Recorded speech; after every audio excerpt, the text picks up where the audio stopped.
Halo, selamat malam pemirsa. Anda menyaksikan News terkini, saya Herjiro Syaputra. Dan diguyur hujan tanpa henti, 3 kecamatan dan 10 desa di Kabupaten Pati terendam banjir. Ketinggian air terus bertambah serta melumpuhkan seluruh aktivitas warga. Ya Allah, ya Allah, ya Allah.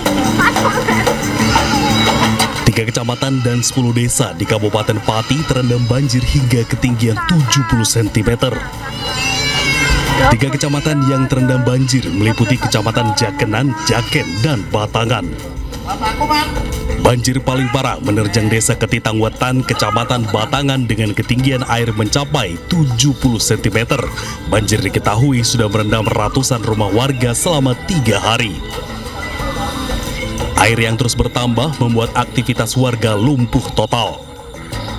Curah hujan tinggi serta jebolnya tanggul Sungai Widodaren membuat warga semakin resah. Ini banjir saat ini itu paling besar dibanding tahun-tahun dulu.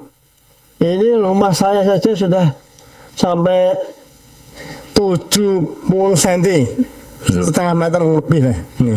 Penyebabnya itu sungainya kan sempit dan kecil, dan napung air hujan yang sangat besar, tanggul-tanggul sampai jebrol semua. Ketinggian air di beberapa desa dan kecamatan terus mengalami kenaikan karena curah hujan masih tinggi dan banyak tanggul sungai yang jebol. Warga berharap penanganan banjir dapat dilakukan secara permanen agar bencana tahunan ini tidak terulang kembali. Pemirsa, Menteri Keuangan Purbaya Yudi Sadewa membalas kritik yang dilontarkan mantan Kepala Kantor Komunikasi Kepresidenan Hasan Nasbi. Purbaya mengklaim berhasil mengembalikan kepercayaan publik melalui gaya koboynya. Mantan Kepala Kantor Komunikasi Kepresidenan Hasan Nasbi mengkritik gaya komunikasi Menteri Keuangan Purbaya Yudi Sadewa. Hasan mengatakan, gaya komunikasi Purbaya yang sering menyenggol sesama pejabat pemerintah lain bisa melemahkan soliditas pemerintah. Ia juga menilai sesama pejabat publik tak boleh saling baku tikam di ruang publik, apalagi dengan komunikasi koboi yang kerap dilakukan oleh Purbaya. Ini kalau kita bicara dalam konteks pemerintah ya, sesama anggota kabinet, sesama pemerintah nggak bisa kalau menurut saya baku tikam terus-menerus di depan umum. Karena itu akan melemahkan pemerintah.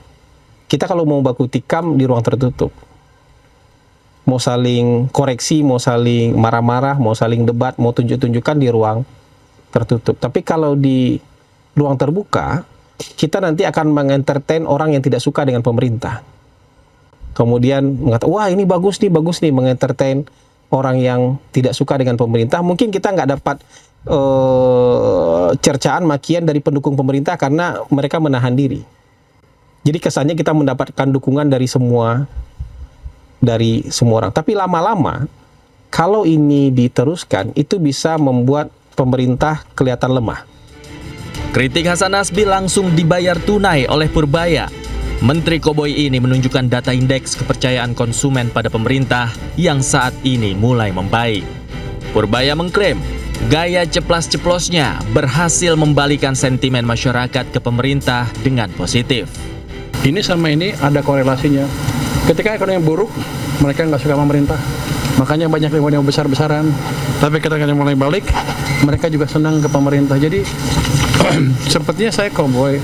Tapi yang saya lakukan adalah mengembalikan kepercayaan masyarakat ke pemerintah. Itu juga atas pemerintah Bapak Presiden. Jadi saya nggak berani gerak sendiri. Jangan dianggap saya koboi, saya hanya perpanjangan tangan dari Bapak Presiden, kira-kira begitu.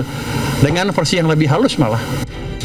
Dengan percaya diri, Purbaya menambahkan bahwa apa yang ia lakukan saat ini adalah perpanjangan tangan dari Presiden Prabowo Subianto.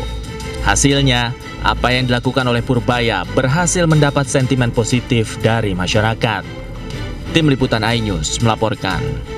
Ya pemirsa, demikian iNews terkini. Saksikan program selanjutnya iNewsroom bersama rekan kami, Davi Pratama.